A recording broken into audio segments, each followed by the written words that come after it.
കൊതിയനായ ഉരുളക്കിഴങ്ങ്. അയ്യോ, എന്തൊരു വിശപ്പ്!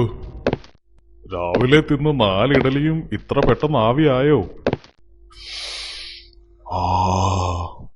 നല്ല പൊരിച്ച കോഴീന്റെ മണം. വെറുതെ കൊതിപ്പിക്കാനായി. ഓഹോ, ആ പൊത്തിൽ നിന്നാണല്ലോ ഈ മണം വരുന്നത്.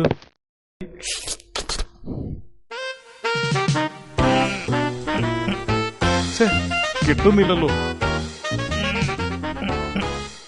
അയ്യോ, ഓ, രക്ഷപ്പെട്ടു.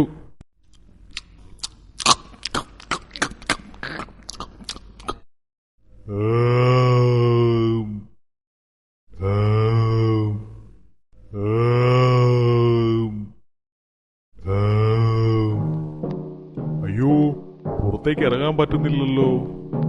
അയ്യോ, രക്ഷിക്കണേ, രക്ഷിക്കണേ. എന്തു പറ്റി ചങ്ങാതി, എന്തു പറ്റി? ഇവിടെ കണ്ട ഭക്ഷണം കഴിക്കാൻ അകത്തേക്ക് കയറിയതാ. ഇപ്പോ ഇറങ്ങാൻ പറ്റുന്നില്ല. നീ വയറ് നിറയെ കഴിച്ചിട്ട് നിന്റെ വയറിപ്പോ വീർത്തിരിക്കുക. അതുകൊണ്ടാ പുറത്തേക്ക് ഇറങ്ങാൻ പറ്റാത്തത്. ഭക്ഷണത്തോടുള്ള നിന്റെ ആർത്തി കാരണമല്ല ഇത് സംഭവിച്ചത്. 2 ദിവസം ഈ പൊത്തിൽ തന്നെ ഭക്ഷണം കഴിക്കാതെ കിടന്നോളൂ. അപ്പോൾ വയറ് കുറഞ്ഞോളും. എന്നിട്ട് സാവധാനം പുറത്തോട്ട് ഇറങ്ങിയാ മതി. അയ്യോ, രക്ഷിക്കണേ.